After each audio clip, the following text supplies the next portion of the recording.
Deputy Inspector General of Police, you take an opportunity to go all the way to Homa Bay, arrest an individual, arrest Albert, move all the way back to Nairobi, noting that there are so many police stations within Homa Bay County. You bypassed all those police stations, came back to Nairobi, took an innocent young man from the dad with an intention to kill, premeditated the death of one Albert Ojwang.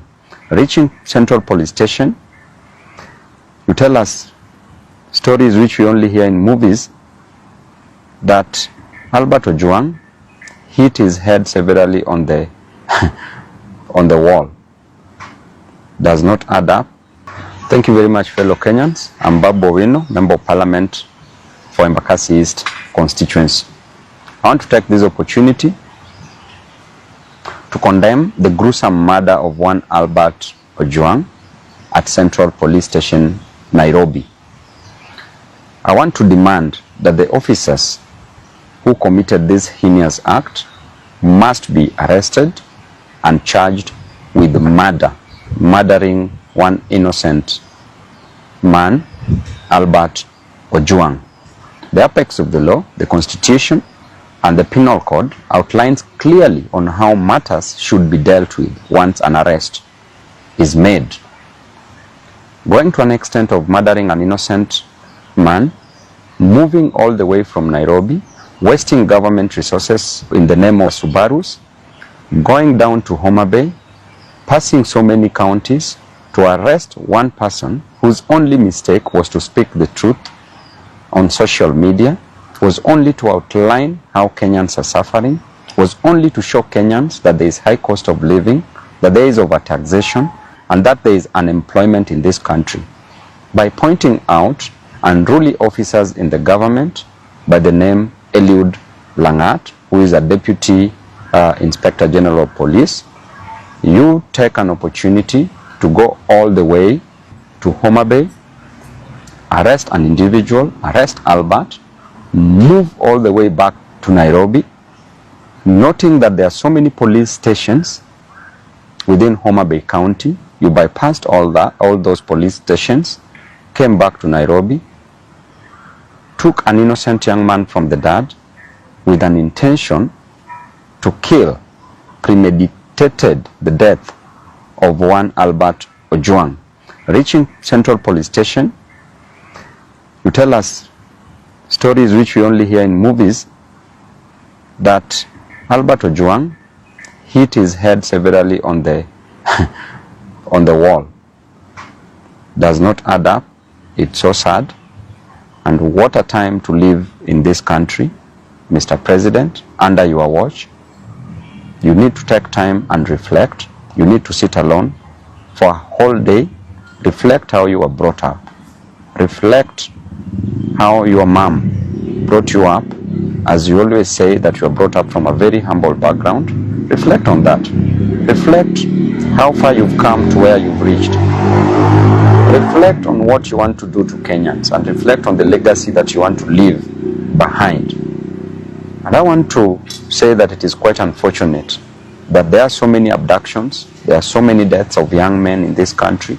Since when are young people killed in a nation? Since when are the Gen Zs killed in different nations? Since when? It is only in Kenya that these things are happening, and it is happening because these young men are demanding for justice, social justice, are demanding for their rights.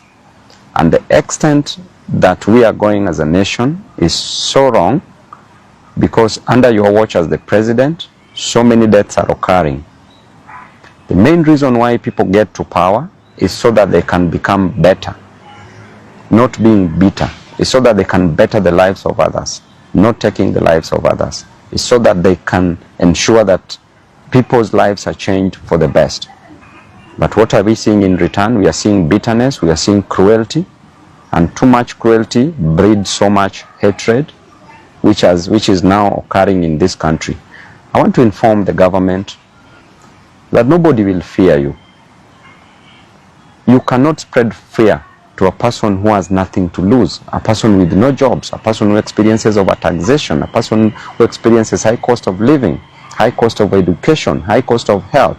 You cannot make such a person be fearful, and therefore you need to change your strategy, because they have nothing to lose but just the chains that are tying them tightly.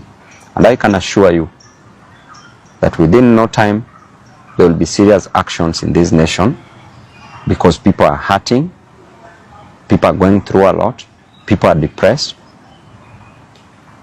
And this death of Albert Ojwang should not just be a statistic. Kenyans should not and take mental note and take action against any other person who might come for their lives. I want to tell you that Albert's dad went through a lot.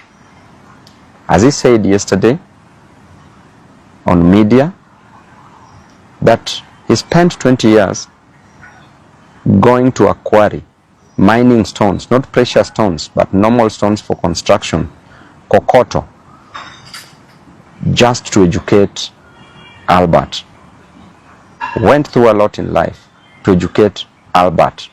Then Albert graduated, became a teacher, had a 1-month-old child, a young family, a wife left behind, just for you to come and take the life of this innocent soul.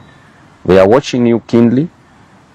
As a leader, I will speak my mind, and I will never give you the key to my brains. I will never suspend my reasoning just for blind following. I will die where Kenyans are dying. I will be with the Kenyans. And to the Inspector General of Police, please move with action. By now, it would be an honor if you would have resigned. But because of greed for power, I know you won't. So what you can do is to take action against these culprits who have taken the life of an innocent young man. Thank you, and God bless you.